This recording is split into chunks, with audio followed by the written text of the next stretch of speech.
Nous allons parler des loisirs chez les enfants avec épilepsie. On va parler de deux grands types de loisirs. D'un côté le sport, et nous ne pourrons pas éviter le sujet des écrans. Quant au sport, il est important de favoriser le sport chez les enfants avec épilepsie, d'abord parce que c'est bon pour la santé, mais également parce que c'est un facteur d'intégration sociale. Nous savons que les enfants avec épilepsie pratiquent moins de sport, par exemple, que leurs frères et sœurs, plusieurs études l'ont démontré. Il faut donc tout faire pour favoriser les pratiques sportives.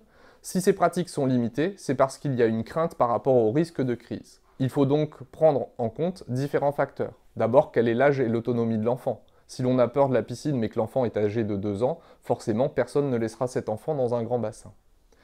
En dehors de l'âge et de l'autonomie, il faut évaluer le risque du sport lui-même et le risque par rapport à l'épilepsie. Quelle est la fréquence des crises?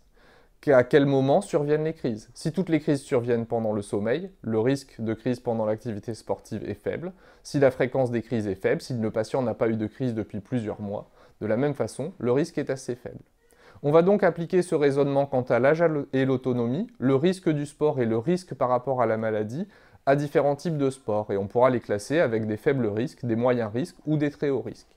Dans les faibles risques, tous les risques liés au sport de raquette ou de terrain sont assez faibles et il n'y a donc pas lieu d'avoir de contre-indication à la pratique sportive, y compris si le patient continue à faire des crises. Ce n'est pas plus un risque que dans la vie quotidienne de faire une crise et de tomber éventuellement.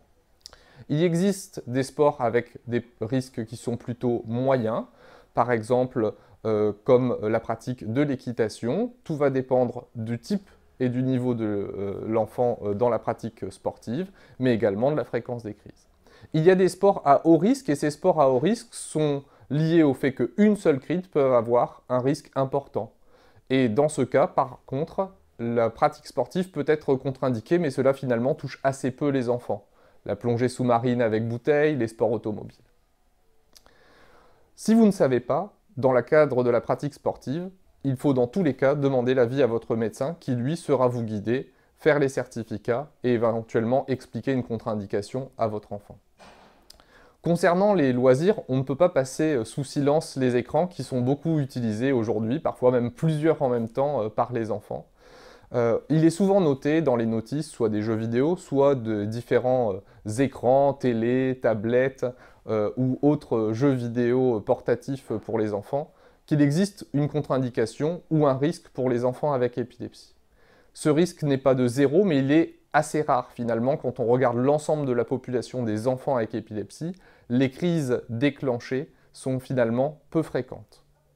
C'est pourquoi il faut demander l'avis à votre médecin, mais de premier abord, il n'y a pas de contre-indication médicale systématique.